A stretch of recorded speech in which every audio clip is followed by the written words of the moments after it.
کتابوں کے اندر آتا ہے کہ نور الدین زنگی کے تقوی کا یہ عالم تھا کہ اگر وہ صحابہ کرام کے دور میں ہوتا تو حضرت ابوبکر صدیق اور حضرت عمر فاروق کی صفوں میں اس کا شمار ہوتا. وہ اتنا پرہیزگار اور متقی تھا.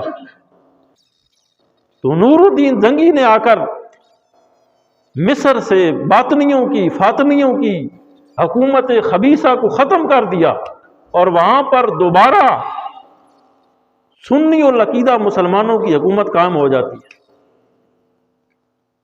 اور یاد رکھیں یہ جو نور الدین زنگی ہے نا،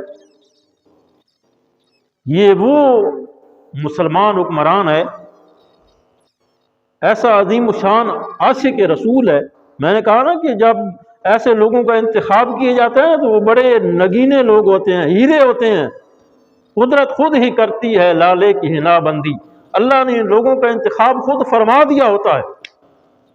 تو جب یہ صلیبیوں کی یہ جنگیں ہو رہی تھی، مسلمانوں نے بیت المقدس پر قبضہ، عیسائیوں نے قبضہ کر لیا تھا، مسلمانوں سے انہوں نے چھین لیا تھا.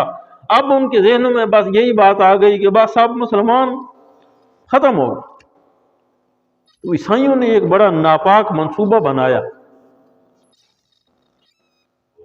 انہوں نے کہا کہ کیوں نہیں ہم مدینہ منورہ میں گنبد خضرا سے سرکار دو عالم صلی اللہ علیہ وسلم کا جو جسم مقدس ہے اس کو ہم وہاں سے چرا لیں.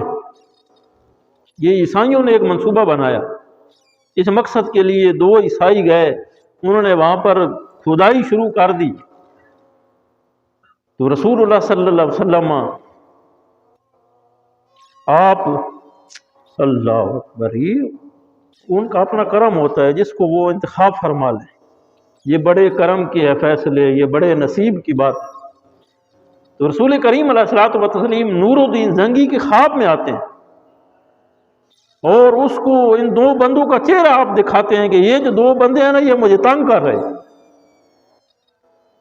نور الدین زنگی مصر سے روانہ ہوتا ہے، مدینہ طیبہ جاتا ہے.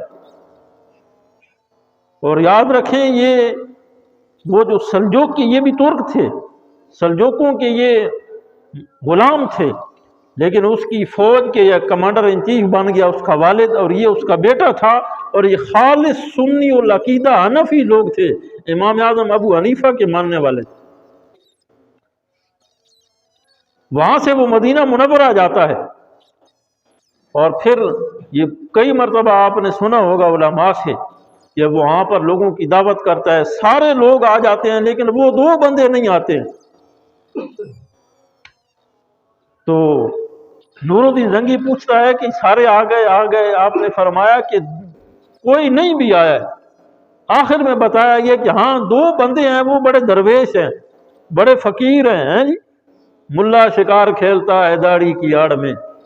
تو وہ بڑے جو ہے نا درویش ہیں، بڑے فقیر ہیں جناب. جبہ کبا انہوں نے پہنا ہوا ہے، بڑی جناب انہوں نے اتنی بڑی انہوں نے داڑھی رکھی ہوئی ہے، تو ہر وقت ان کے اوپر رومال ہوتا ہے. بس وہ اللہ اللہ کرتے رہتے ہیں. وہ دو نہیں آئے. آپ نے فرمایا وہ کہاں ہیں، ان کو بلاؤ. جب وہ دونوں بندے آ گئے تو جیسے ہی وہ آئے نا تو نور الدین زنگی رحمۃ اللہ علیہ، اللہ کی کروڑوں برکتیں اور رحمتیں ہوں اس کی قبر پر، وہ جب اس نے دونوں بندے وہ دیکھے تو اس نے کہا ہاں یہ وہی ہیں، ہاں یہ وہی ہیں.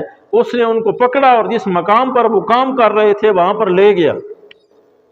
اس کمرے کو انہوں نے دیکھا تو کمرے میں بظاہر سامنے کوئی چیز بھی نہیں تھی. ایک مقام پر جو ہے وہ مٹی کے چند جو ہے وہ گٹو بھرے ہوئے تھے.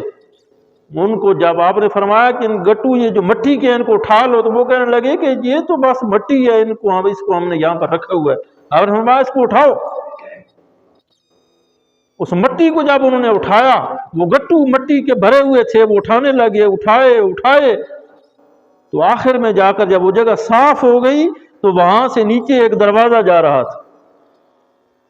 اور وہاں سے جب آپ اندر گئے نور الدین زنگی رحمۃ اللہ علیہ، اور جا کر دیکھا کہ بدبختوں، جن کو تم درویش کہہ رہے تھے، جن کی شکلوں سے تم دھوکہ کھا رہے تھے اور کہہ رہے تھے جناب یہ شکل سے بڑے درویش لگتے ہیں، بڑے فقیر لگتے ہیں، بڑے کوئی جناب اللہ والے لگتے ہیں، یہ تو اللہ والے نہیں ہیں، یہ تو دل کے کالے ہیں.